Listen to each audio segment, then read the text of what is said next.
Gente, enquanto vocês vão entrando, só para comunicar a vocês, eu estou apenas aguardando o Alex voltar. Ele conseguiu um fone lá. Realmente sem fone fica difícil. Então, agora ele acabou de voltar e me pediu uma solicitação aqui. Acho que agora.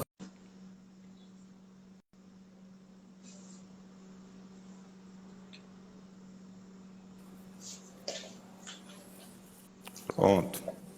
Você me escuta? Sim, muito bem. Alto e Ah, claro. excelente. Muito bom, muito bom. Gente, para vocês que entraram um pouquinho antes, a gente precisou sair e voltar por um probleminha pequeno, mas probleminha técnico. Mas primeiro, obrigado a vocês que estão participando dessa live junto com a gente. Lembrando que essa live feita, assim como todas as outras que fazem parte da série na Inco tem live todo dia, elas ficam salvas no nosso Stories durante 24 horas e a gente tem gravado todas as lives e guardado com a gente, caso alguém tenha interesse em assistir depois, tá? Mas primeiro, gente, quem entrou, obrigado. Quem está assistindo gravado depois, valeu. A gente segue com a nossa série de trazer lives e conteúdos para vocês todo dia. Essa semana em especial, a gente resolveu gentilmente chamá-la de Semana Compra do Pequeno. Primeiro, para estimular pequenos negócios a serem cada vez mais conhecidos. E segundo, também para a gente entender exatamente o que está passando na vida e no dia a dia de uma empresa de micro e pequeno porte. Ontem, para quem acompanhou, a gente bateu um papo com o Denis, que é sócio do Grupo Trabuca, falando um pouquinho sobre o mercado deles, que praticamente parou. O Trabuca está fechado há 25 dias aproximadamente e pretende continuar assim até que as normas de isolamento se encerrem. Mas contou, trouxe bastante coisa, foi bem legal escutar um pouquinho do mercado de bares e balada. E hoje resolvi convidar um amigo de longa data aqui, que é o Alex, que é dono de um restaurante, para contar um pouco de como que é a vida sem o salão, né, que é um ativo bastante valioso aí no mercado de restaurantes. Então, Alex, valeu, cara, obrigado aí. Eu sei que você está na correria, deve estar um pedido aí entrando no seu iFood hora a hora. Então, primeiro, obrigado por você estar aqui com a gente. Conta um pouquinho do que é o Darim, conta um pouquinho para a gente de como era a sua vida com o salão e como é que era a divisão sua de resultado de salão e delivery. E se quiser contar um pouquinho do cenário como tá, dá um overview para a gente, acho que fica legal para todo mundo também conhecer o seu negócio, né? Legal. Obrigado pelo convite, né? É um prazer estar aqui porque eu tenho visto as suas lives e tem sido de grande qualidade. Eu assisti ontem o Denis, achei ele muito bom, inclusive, e as outras, tá? Então, estou feliz de estar aqui. Para quem não conhece, o Darim é uma casa de omeletes, uma das poucas na cidade, né? A gente já está há 6 anos no mercado e ficamos localizados na Zona Sul, na região da Vila Nova Conceição, Vila Olímpia, lá. Historicamente, a gente já trabalha com delivery há muitos anos. É um mercado que, quando a gente começou, abriu a loja, não era muito grande, e a gente foi acompanhando essa evolução toda dele, foi muito positivo. E chegou um ponto que o delivery passou as vendas no salão, e hoje, basicamente, é 2/3 das vendas da loja, tá? A gente tem um almoço forte no salão, porque a gente está numa região corporativa, e um delivery forte. E à noite a gente praticamente só tem o delivery. Então, mais ou menos 1/3 de cada resultado é um turno de delivery de dia, um de noite e o salão. Tá. Então, a partir do momento que começou a quarentena, o cenário novo, a gente ficou esperando para ver como que ia ser o comportamento das pessoas, porque a grande dificuldade é essa. A gente tem todos os indicadores, a gente conhece muito bem o comportamento do consumidor, seja os hábitos alimentares dele de segunda, terça, que são diferentes da sexta, do sábado, seja os hábitos alimentares dele num dia de chuva, num dia de sol, ou no começo do mês, ou no final do mês, ou depois de um feriado. São todos indicadores que a gente já tem muito claro para a gente, que facilitavam muito a nossa operação, a nossa gestão de estoque, gestão de caixa. A gente sabe a sazonalidade de preço dos insumos, então tem épocas que o ovo, nosso principal insumo, custa mais, tem épocas que custa menos, tem épocas que ele é muito perecível, então você tem que trabalhar com estoque menor, no calor, por exemplo. E do dia para a noite virou um chute no escuro, né? A gente não sabia como que o pessoal ia reagir. E agora, já é mais ou menos a terceira semana da quarentena, a gente já está entendendo os hábitos das pessoas, os novos hábitos, né? Por esse período, não sabemos, eu acredito que não vão se manter, mas a nossa decisão foi, a gente manteve o restaurante aberto para delivery, né? Uma operação que a gente já tinha, e o resultado foi que de dia o fluxo continua bom, e de noite, que era uma hora que a gente vendia muito bem, parou bastante, né? Tá. Traz para a gente um número, só para entender a dimensão. Você tinha o delivery responsável por 2/3 do seu volume, tudo bem. As pessoas passam a não tomar as suas refeições no escritório, elas passam todas aí para o modelo home office. E, naturalmente, o bem omelete talvez seja mais facilmente substituído no dia a dia das famílias do que o outro bem. As pessoas tendem a cozinhar mais em casa. Então, naturalmente, imagino que o seu delivery tenha caído. Qual que é o volume de queda de faturamento que você está percebendo do dia da quarentena até hoje? Quantos por cento o seu resultado caiu? A gente caiu em torno de 40%. Na primeira 40... semana, na primeira semana caiu mais. Aí nas últimas duas a gente melhorou, tá?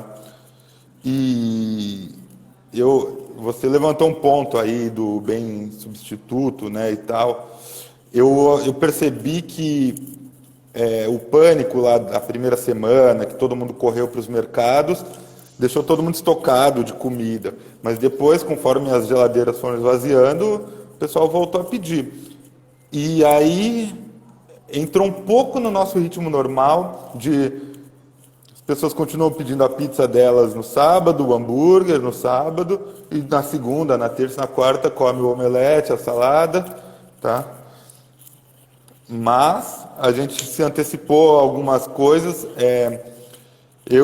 Quando começou a quarentena, eu percebi que muita gente poderia, um novo público poderia ir para o delivery, e a gente talvez pudesse aumentar a frequência das vendas com as pessoas. Então, uma das medidas que a gente tomou foi entrar com arroz, feijão, farofa, né, prato brasileiríssimo, eficiente. Então, a gente antes era muito focado no omelete salada, omelete arroz 7 grãos. E aí a gente falou, peraí, vai ter família inteira, vai ter o pai, a mãe, os filhos lá, é um novo público, um novo mercado, vamos ver, vamos pôr para vender, né? E uma decisão conservadora, diga-se de passagem, a gente tem sempre tomado decisões muito cautelosas, muito pouco arriscadas, né? Porque o arroz feijão, se não tem performance, na pior das hipóteses, virar almoço de funcionário, sabe? Uhum. Agora, é engraçado, porque as micro e pequenas empresas, elas hoje atendem 90% dos funcionários brasileiros trabalham em micro e pequenas empresas, né? Como é que foi para o seu time receber a notícia de que o salão não abriria mais? Então, há uma preocupação das pessoas em perder o emprego, eu acho que é natural. Então, a primeira coisa, como é que eles receberam essas notícias? Como é que você administrou o dia a dia com eles? Como é que foi essa conversa? Foi uma conversa fácil? Foi uma conversa difícil? Como é que foi isso? Foi fácil para alguns, difícil para outros, né? Cada funcionário reage de uma forma. A gente manteve a equipe inteira, tá? Eu fico muito satisfeito por isso. Eu acho que alguns demoraram um pouco para entender a realidade, entendeu? E eu falei, é melhor todo mundo abrir um pouco mão da renda e seguir ganhando, né? O show não pode parar, né? Então, vamos todo mundo fazer um esforço. A gente colocou um rodízio de funcionário, dia sim, dia não. Fizemos um pessoal de férias e o pessoal foi entrando na rotina, né? Tá. Então, peraí, a primeira coisa que você fez foi chamar todo mundo para conversar e fazer ajustes, entendendo que a sua receita naturalmente cairia e que o salário das pessoas seria impactado pelo volume naturalmente da loja. Alguns entenderam, alguns não, né? Como é que os seus fornecedores absorveram isso também? Porque você acaba sendo o elo mais fraco, talvez, de uma relação com uma Coca-Cola, por exemplo. Então, como é que foi a relação sua com os seus fornecedores? Varia muito, né? Alguns passaram a dar um prazo maior de pagamento, tá? Mas muitos não, né? Então, o que eu acabei fazendo foi pagar muitas coisas no cartão de crédito, que é uma forma de se alongar, né? Mas, de modo geral, não houve muita assim, sensibilidade. Acho que eles têm as dificuldades deles também, claro, né? Isso então não é uma crítica, cada empresa tem seu modo. Quem foi muito legal foram as empresas dos aplicativos de delivery. Esse sim, tá? Devemos reconhecer isso. Mas, de modo geral, não. Inclusive, os preços subiram bastante, né? Acho que o custo de frete e tal aumentou geral, então alguns lugares aumentaram bem o preço. Entendi. Agora, de que maneira que as medidas que o governo tomou até agora se encaixam dentro do seu negócio? Primeiro, eu ouvi que, por enquanto, as medidas, ou a principal medida foi tomada apenas com os autônomos, né, ou com os informais, que têm uma renda teoricamente declarada menor, né? E algumas grandes empresas acabam tendo seus benefícios naturalmente. Como é que um negócio como o seu recebeu as medidas? De que maneira as medidas cabem no seu negócio ou não cabem? O que você tem para falar disso? Foi bom, ajudou bastante. Eles prorrogaram impostos, FGTS, tudo isso que a gente pôde empurrar, tá? E agora entrou aquela MP nova que o governo vai arcar até 70%. Não, você pode encostar o funcionário até 70% do tempo, né? No nosso caso, como a gente está fazendo dia sim, dia não, eu vou pagar 50% do salário e o governo uns 40%, né? E o resto foi negociável. O aluguel a gente negociou, mas eu quero assim deixar bem claro que tem que tomar muito cuidado com todas essas boas negociações, essas ajudas, porque essa conta vai chegar lá na frente, tá? Então, eu tenho sido o mais austero possível, tentar não rolar todas as dívidas e tal, porque essa conta vai ter que ser paga, tá? Tanto o dinheiro que está sendo dado pelo governo, eles vão cobrar da gente de volta via imposto, via outras formas, e quanto ao aluguel que você está empurrando com a barriga, o FGTS, etc. Tá? Então, tem que trabalhar pensando 3, 4 jogadas à frente, ou meses. Tá? Eu tenho feito muito isso. Tá bom. E agora, é engraçado, porque eu tenho visto alguns restaurantes, eu sei que você faz isso pontualmente também, trazendo muita informação sobre as suas cozinhas, né? Eu, por exemplo, como todo mundo, eu estou trabalhando de casa, eu tenho o hábito de pedir comida, né, uma vez ou outra, até para fugir um pouco do que eu tenho capacidade de cozinhar. E eu me preocupo muito com essa qualidade das cozinhas que eu vou pedir, né? O que mudou para vocês? Mudou alguma coisa no seu hábito? Mudou alguma coisa? Ou o Darim já vinha respeitando as medidas sanitárias básicas aí? É interessante isso. Assim, eu morei na Europa, trabalhei em cozinhas lá fora, já visitei. Posso falar que o Brasil já naturalmente está muito à frente dos europeus, dos asiáticos, nem se fala, né? E então, assim, as cozinhas dos restaurantes, dos hotéis do Brasil, de modo geral, são muito limpas. Os hábitos culturais, tanto do povo, são higiênicos. Então, a gente sempre foi limpo, assim, né? E a gente até pode falar que é uma daquelas jabuticabas brasileiras. A vigilância, ela é duríssima, né? Duríssima, rígida, assim. Então, e aqui, pelo menos onde eu tô, na Vila Nova e tal, os caras vêm e se não tiver certo, eles vão fechar a porta, vão, enfim, te extorquir, alguma coisa eles vão fazer, entendeu? Então, a gente sempre já trabalhou dentro da norma, todo mundo uniformizado, luvas, touca, máscara, dependendo da função, e muita higienização, álcool 70%, tudo isso já está na rotina. Então, são alguns detalhes, né? Criar a cultura do álcool em gel, a cultura do álcool, espirrar toda hora, maçaneta, bababá, mouse, funcionário toda hora lavar a mão, manter sempre as coisas limpas. E uma medida legal que a gente fez, que o pessoal tem elogiado, a gente fecha a sacola de delivery com mais uma bobina picotada, que é aquelas bobinas tipo que você põe fruta no supermercado. Porque no processo do restaurante até o cliente passa por um terceiro intermediário, que é o motoboy. A gente não sabe o que acontece lá, né? A gente não sabe como que está a bag do motoboy, como que está o motoboy. Então a gente tenta dar essa blindada, né? O porteiro do prédio que ainda vai levar, etc. Tá? Legal, legal. Agora, o que você imagina? Eu estava lendo um pouquinho antes do nosso papo que a Associação Brasileira de Restaurantes tem projetado alguns números futuros, falando um pouco sobre quando ela imagina que as coisas começam a voltar. Então ela projeta que os restaurantes voltam a abrir com restrições a partir de junho, na visão dela, né? Visão talvez mais otimista, mas que o setor demora aí 6 meses para talvez se restabelecer, né?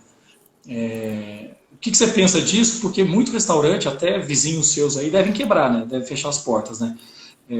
Parece que 70% dos restaurantes de São Paulo não tem caixa para mais de 15 dias, né? Então, como é que você recebeu essa notícia e o quão preparado você estava? Assim, o que você também imagina de recuperação do setor aí? Recuperação do setor é puro palpite, né? Eu acredito que, passada a quarentena, voltando à rotina normal, vai ser um período de pelo menos de 4 a 6 meses, assim, da gente sendo muito econômico, reduzindo, né? Assim como na crise, no período de recessão de 2015 e 2016, as empresas perceberam que elas conseguiam trabalhar com muito menos mão de obra, então as empresas vão buscar essa eficiência para se recuperar, né? Quem não buscar vai ficar pelo caminho mesmo. Uhum. E eu acho que quem está conseguindo se segurar um pouco, não se enrolar muito, não se endividar muito agora, naturalmente vai conseguir se recuperar mais fácil, né? O ano de 2019 foi um ano muito bom, assim, aqui para o Darim. Então a gente conseguiu estar financeiramente estável, a gente não tinha adiantamento de cartões, que é uma coisa muito boa, a gente tinha um certo caixa, a gente estava com fornecedores em dia, então permitiu que a gente, quando veio a onda, de uma vez, assim, a gente tinha algum alicerce para se segurar.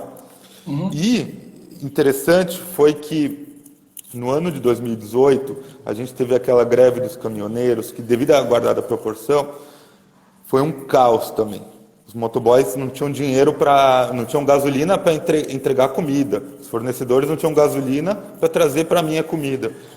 E aquela vez a gente foi pego muito de surpresa e foi muito complicado. Então eu tive algum aprendizado naquele episódio, e dessa vez a gente estava muito bem de estoque. A gente tem o dilema, né, do estoque, que você vai imobilizar teu capital estocando muito, E aí, se tiver uma crise, você tem estoque, você está tranquilo, ou você vai ter capital de giro e estoque mais baixo, que numa emergência você tem dinheiro no caixa, entendeu? É o grande dilema do pequeno. E então, quando a situação melhorou um pouco, eu comecei a trabalhar com estoque um pouco mais alto. Então, quando deu aquela loucura de todo mundo correr para o supermercado, babá, a gente estava relativamente estável por umas 2 semanas. E aí, conforme a coisa foi se normalizando, a gente voltou a pedir normal, né? Entendi.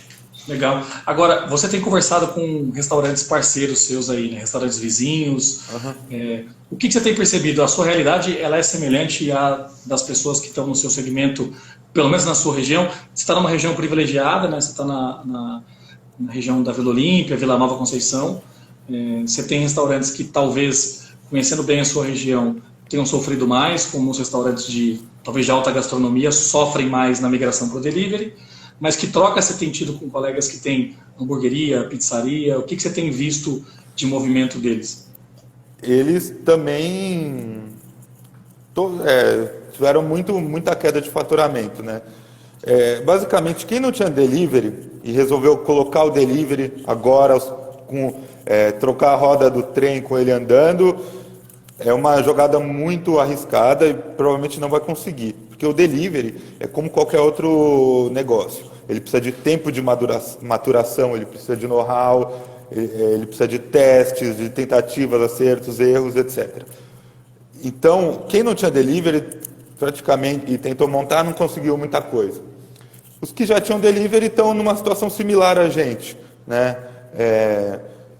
Queda de faturamento de salão e tendo delivery e tentando criar coisas novas, combos, produtos. E aí entra um problema muito grande também, que é isso. Essa competição nos obriga a, absorver custos, aumento de custos de fornecedores. 2, ter que colocar muita promoção, porque o mercado está muito competitivo. Eu tô um pouquinho... Eu tenho uma opinião um pouco diferente da maioria das pessoas em relação a o quanto essa crise vai realmente mudar os hábitos e costumes das pessoas. Eu tenho uma dúvida muito grande em relação a isso. Primeiro porque o ser humano é especialista em ter memória curta para situações como essa. A gente já passou por outras crises que talvez tenham nos obrigado a olhar para dentro e a repensar algumas coisas e a gente acabou não fazendo isso. Eu sinto que talvez pós essa crise... com a pressão de resultado, com empresas que têm sócios cobrando a virada de mesa, a gente volta a ter a vida corrida, a gente volta a ter nosso dia a dia agitado como sempre foi, a gente volta a não se preocupar com coisas importantes que têm surgido, talvez de reflexão nesse momento, e eu tenho realmente receio de que, para isso, especificamente, a médio prazo, essa crise, infelizmente, não vai conseguir transformar o mercado. Você acredita que no mercado de vocês, no mercado de restaurante, hoje há uma tendência natural à migração para o delivery? Quer dizer, no passado havia. Hoje é uma obrigação, né, o delivery, porque você não tem outra opção. Você acha que no seu segmento isso vai continuar acontecendo? O delivery ganha cada vez mais força? Ou você também acredita que a médio prazo tudo se estabilize e volte a ser o que era antes?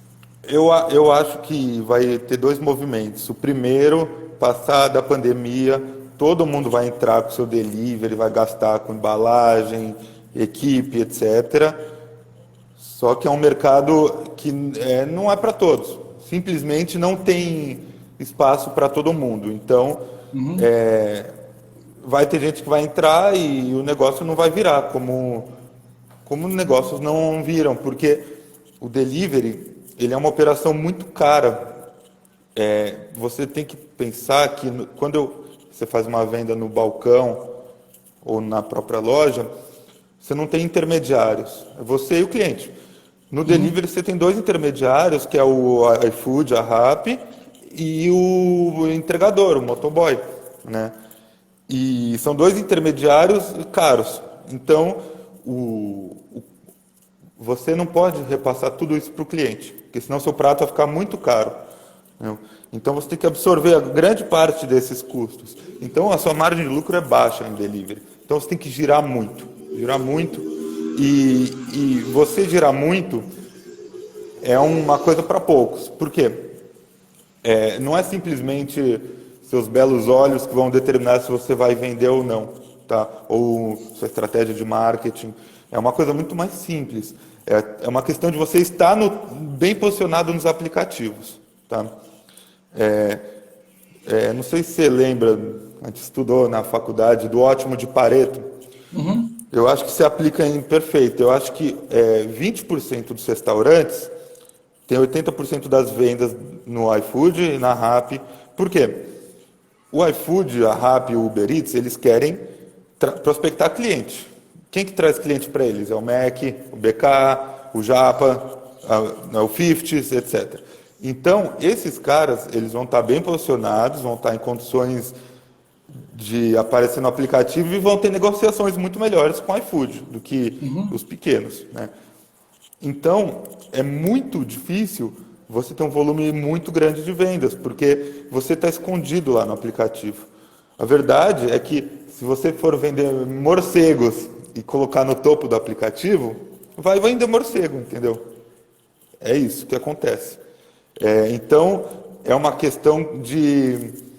Você tem só 3 jogadores, ou 4, se você for contar o James, que está chegando agora, e para milhares de restaurantes. E o hábito do consumidor, ele decide em 1, 2 passadas de no celular, entendeu? Ele não vai ficar 3 horas procurando até achar. Tal. E muitas vezes é o que você falou, né? Muitas vezes as pessoas, eu imagino que seja a maioria, se você tiver dado, pode trazer, as pessoas entram no aplicativo, vou pegar o iFood como exemplo, o primeiro clique que elas fazem é entrega grátis e o segundo clique é organização por preço. E aí, naturalmente, você vai ranquear os produtos que, dentro daquela faixa de preço ou dentro daquele modelo de entrega, estão mais aderentes ao que você procura naquele momento, né?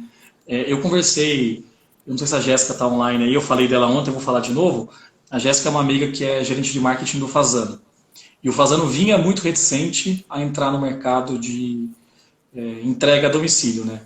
Naturalmente, com a crise, os negócios sofrem muito, né? Porque um negócio deles é hotelaria, o outro negócio deles é gastronomia. Tá. E eles montaram um aplicativo próprio no Fazano. E ela disse, dentro da expectativa, está gerando muito bem. Um produto diferente, etc. E eu tenho dificuldade de imaginar o Fazano entrando no iFood, entendeu? Para brigar, porque muitas vezes a briga lá é por preço, né? Você olhando a tendência de restaurante, qual dica você daria para quem quer montar restaurante nesse momento? Que tipo de adaptação, na sua visão, tem que ser feita? E se a pessoa quiser entrar nesse mercado já migrando para o delivery, que tipos de cuidado, na sua visão, a pessoa precisa ter? Eu acho que quem quer montar restaurante, primeiro, tem que entender que montar restaurante é você ser dono de uma indústria, tá?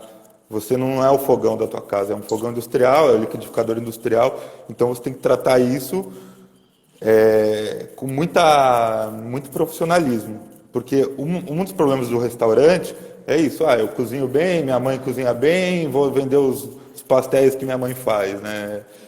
E não é. Você tem que seguir normas de vigilância, você tem que produzir em escala, você tem que ter preço, você tem que ter funcionários treinados, você tem que seguir regras que os aplicativos impõem, você tem que conversar com o banco, etc. Tá? Então, entender que o jogo é sério. Tá?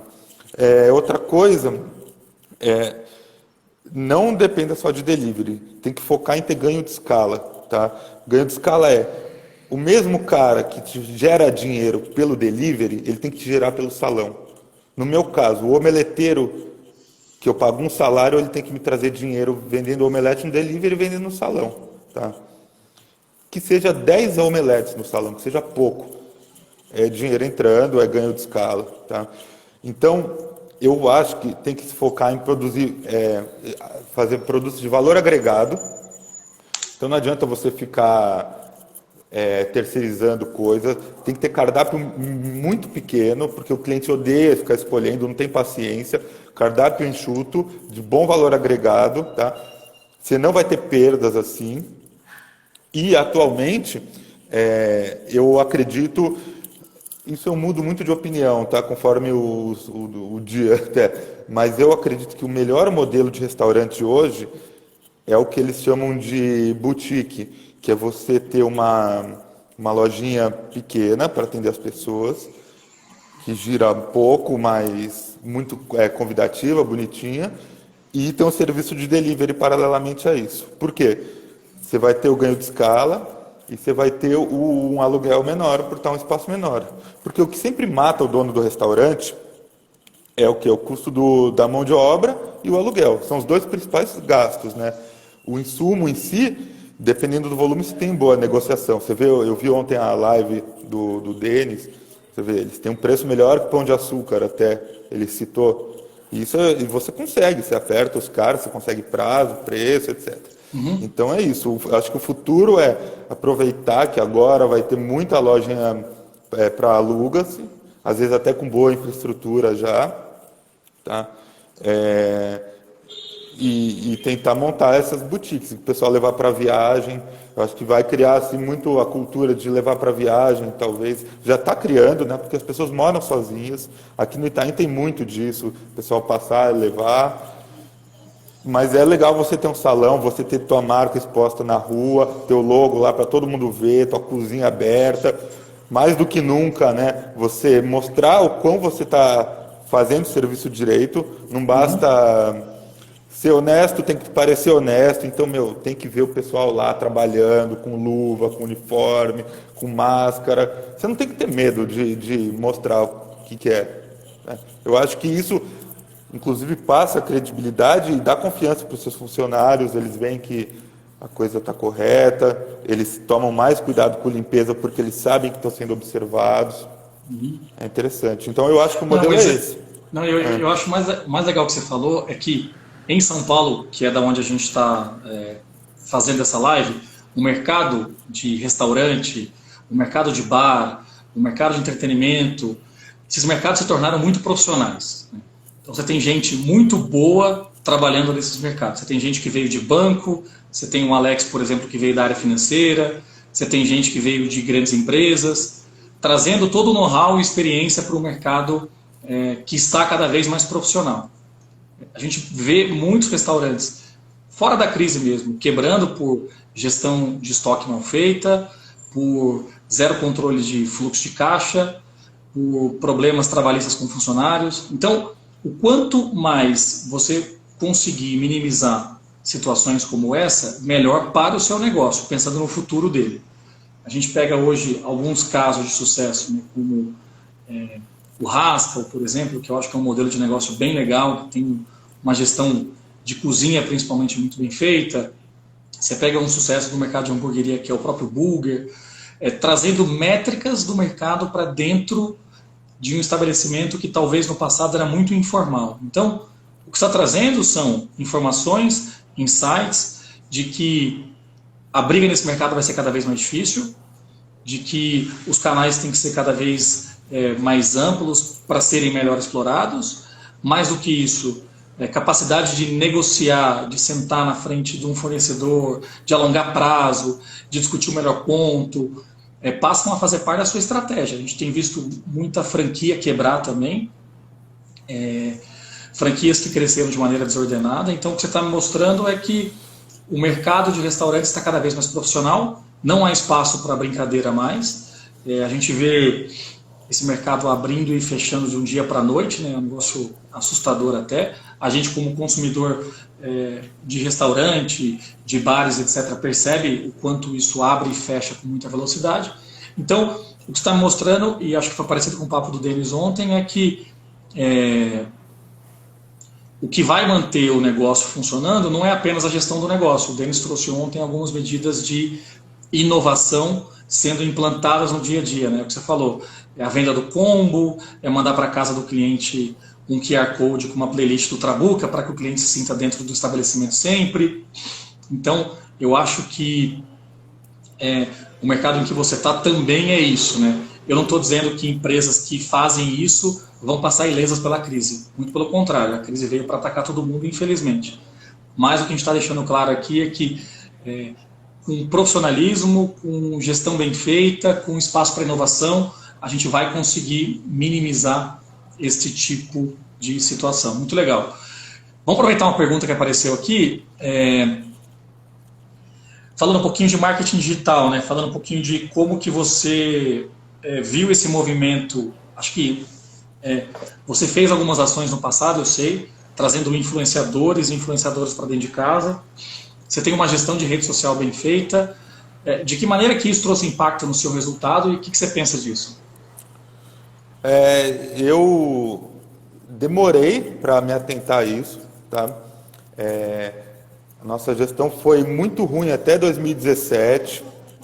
A gente contratou, nessa época, a gente contratou uma pessoa especializada, que era a Maiara, e ela deu um banho de loja no nosso Instagram, e ela passava indicadores, e ela foi sempre dando dicas com base em dados. Então, hoje em dia é essencial. É claro que o bom e velho offline não pode ser deixado de lado, né?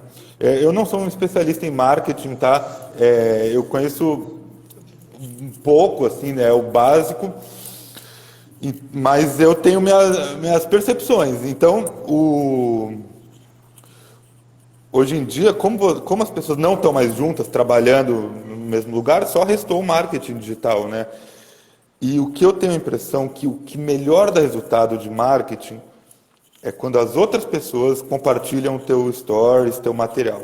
É o marketing mais espontâneo, né? E isso gera vendas. Tem que investir. Eu sou a favor de post patrocinado, sou a favor de pôr link no Google. Só que você tem que fazer com inteligência. Você tem que sempre facilitar a vida do consumidor. Então, ele quer comprar um omelete, eu tenho que dar o caminho da pedra para ele. Ele tem que apertar um botão, já caiu o omelete lá no iFood, na app, e ele já vai e compra, entendeu? Porque o que eu vejo que muita gente erra nessa parte é isso. O cara faz o marketing bem feito, aí você, opa, legal, tá bonito o Instagram dele, só que agora, para comprar? Aí já começa, você já tem que pesquisar um pouco, dar uma fuçada, aí você já enche o saco e desiste, entendeu? Então, eu tenho investido bastante, a gente até aumentou os stories e tal, e, e eu sinto que gera venda, tá? Eu não tenho muito mensurado isso, né? Eu acho que hoje é o ponto mais negativo do Darim, ainda é a parte de marketing. Eu acho que a gente poderia se vender muito mais. A gente tem uma gestão financeira muito eficiente, uma gestão de colaboradores, uma operação muito boa. Eu acho que o marketing ainda é nosso ponto fraco, mas está nos obrigando a melhorar também nesse período, né? Legal, legal. Eu mesmo sou meio tenho um certo asco a ficar me expondo e tal. Mas eu acho que é importante se expor e mostrar quem está por trás do negócio, Legal. né? Quem está tocando, né? Concordo. Alex, cara, a gente está caminhando para o final aqui. A gente vai ter uma competição pesada, que às 20 horas tem uma live que está sendo muito badalada aí. Essa semana tem a série de shows aí, então a gente vai encerrar para não brigar com dupla sertaneja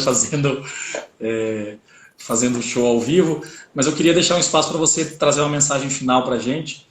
É legal conhecer na prática como é que é o dia a dia de vocês, porque a gente que é consumidor passa na frente e compra um produto, vai para casa e não sabe o que está por trás disso, né? Como é que é o dia a dia. Então, obrigado pelas informações que você trouxe. Mas se quiser deixar um recado tanto para quem está assistindo apenas por curiosidade ou para quem é do segmento de bar e restaurante, para a gente caminhar para o finalmente aqui. Eu acho que assim, depois que a gente teve a peste negra, 1350, que morreu milhões de pessoas, depois dela veio um período que ficou conhecido como Renascimento, né?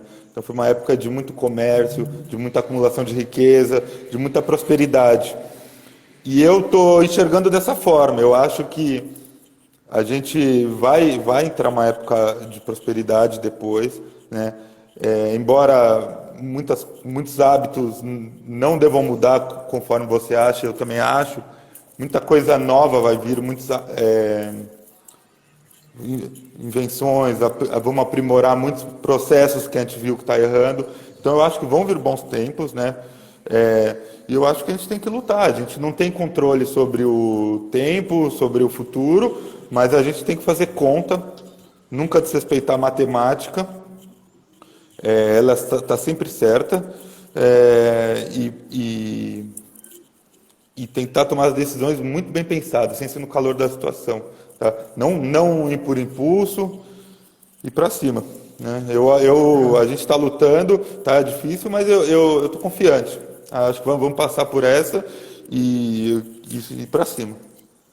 O Burger trouxe. O Burger, para quem acompanhou a live sabe, para quem não acompanhou, ele é sócio de um escritório da XP, eles estão entre os maiores do país, e ele trouxe um dado que é muito legal, que o tempo de duração de uma crise, historicamente, é muito parecido com o tempo de recuperação dessa crise. Então, a gente tem uma crise que se iniciou global, né, no final do ano passado, supondo que ela vá até junho desse ano, é uma suposição, um chute, tá, gente? Ela tende a se recuperar, o mercado tende a se recuperar em aproximadamente o mesmo período de duração da crise. Então, eu concordo com você, acho que vai vir muita coisa legal. Eu sou ainda reticente em acreditar que a gente vai ter uma transformação de hábitos e costumes, mas eu acredito muito nessa mudança para inovação, para coisas novas que vão surgir, talvez para um outro modelo de restaurante que a gente não sabe qual vai ser ainda, mas eu acho que o recado final é esse. Gente, para quem participou da live aí, muito obrigado. Essa semana a gente está com essa campanha de trazer micro e pequenos empresários. Amanhã a gente vai estar aqui de novo às 18h30, trazendo um outro empreendedor, um outro empresário que fundou um negócio chamado Zait. Para quem não conhece a Zait, é um supermercado autônomo, é uma loja autônoma, é muito bacana, fica no Itaim aqui em São Paulo e também em Vitória, na Praia do Canto. Ele vai contar um pouquinho de como uma loja autônoma tem vivido e respirado nesse momento de transformação do mercado. Então amanhã, quem tiver interessado, vem com a gente aqui às 18h30. Alex, para quem quiser encontrar o Darim, vai aonde? Você está em todos os aplicativos, né? A gente está indicando mais pela Rappi, porque lá está com bastante oferta, mas tem o Uber Eats, que agora está com taxa grátis, tem o iFood, tem o telefone, né? Paga PicPay, Yami, Bitcoin, dólar tá bom, o que quiser, a gente faz. Nossa missão é levar comida quente para as pessoas, saudável, e a gente está preparado para isso. Legal, gente. Entrem lá, acho que a Semana Compra do Pequeno, eu sempre apoio. O Darim é um dos restaurantes que eu sempre peço. Se todo mundo fizer um pouquinho, no final, quem ganha é todo mundo. Então, Alex, obrigado aí, cara. Valeu pelo seu tempo. Eu sei que você está no Darim aí, você tem que voltar porque você está... na operação hoje. Na operação às 23, aí. Muito bom. Gente, quem acompanhou a gente, obrigado. Quem quiser compartilhar essa live, ela fica 24 horas disponível. Pode compartilhar com quem vocês quiserem. Ela fica aqui no Instagram da Inco até amanhã, esse horário. Valeu. Gente, obrigado. Boa noite aí.